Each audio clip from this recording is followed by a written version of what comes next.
Kupana ni kupanda. Sema kupana ni kupanda. Sema tena kupana ni kupanda. Sema kutoa ni kupanda.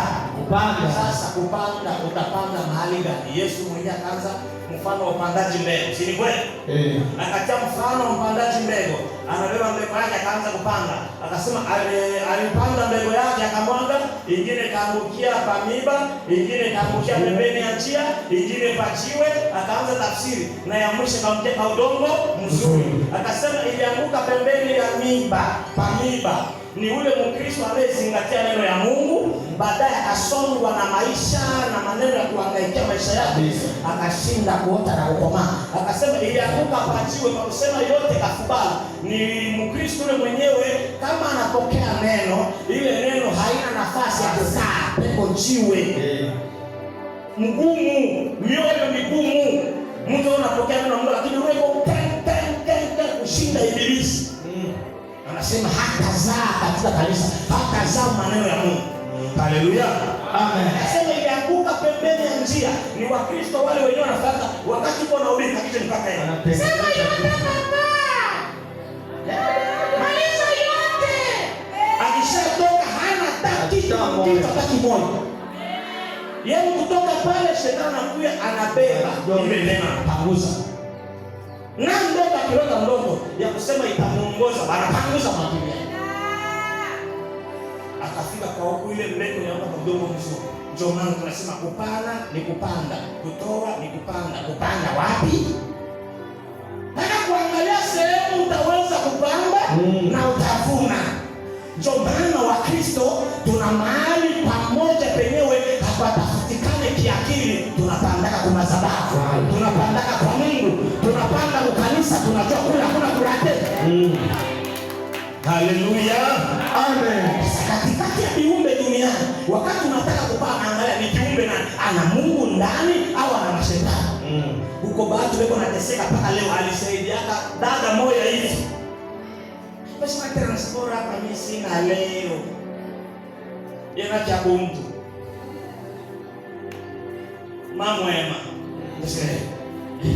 Sije mbele. Hivi sio ndio vile? Anaishika. Na yeye aliweka mkesi inaanza kupotea. Sinifundishe msipani. Lakini angalia pasiko na panga ni wapi? Angalia nani uko nampa. Ni madhabahu pale unatoa. Ndio maana masadaka wakati utakuta mtu anaingia kwa kanisa yenyewe haina na Mungu, atatoa pale pale shuhudo, akaishika na magonjwa kamtandika kama na makanisa. Kwa sababu anatoa mahali pabaya. Anatoa ni mahali penyewe atapata mleta mazidio kabisa. Haleluya. Amen. Hakuna njia ya baraka nyingine isipokuwa kutoa. Namba 1 nilifundisha vile isikipita. Nikasema njia moja kubwa iko wazi ya kubarikiwa ni kutoa. Kikataa kutoa, unakataa kubarikiwa kabisa. Hakuna mjadala. Hakuna kubadilisha ile neno iwezekana. Hata kwa shetani kwa kubarikiwa ni kutoa. Kwa Mungu kwa kubarikiwa ni kutoa. Na kama unaanza kutoa kwa mtu bila kumadhabahu, ndio tunasema mchunguzi yule mtu ni nani?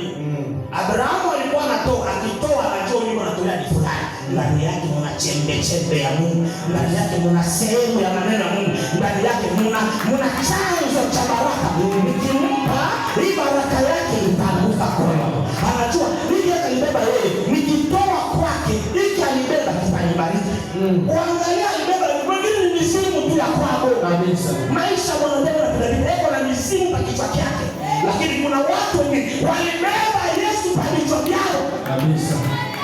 Na unasema hivi, kuna watu watakule mwiko, unakuta kadada kaibeba Yesu kichwa chake. Unakuta kadada zote na Yesu kichwa chake. Na unakuta mwingine paka hapa ana misimu na tambo yake kichwa chake. Bila kumpa usikie. Bila kumpa wewe moto.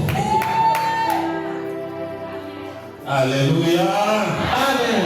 Satilisa mwenzako sababu usingizi ndio washibe.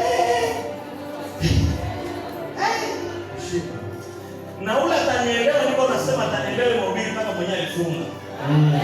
Ule alifanya kazi nzuri akanihubiri kisha mama gari atanielewa pale. Ule mwenyewe alifunga hapo utakota nini?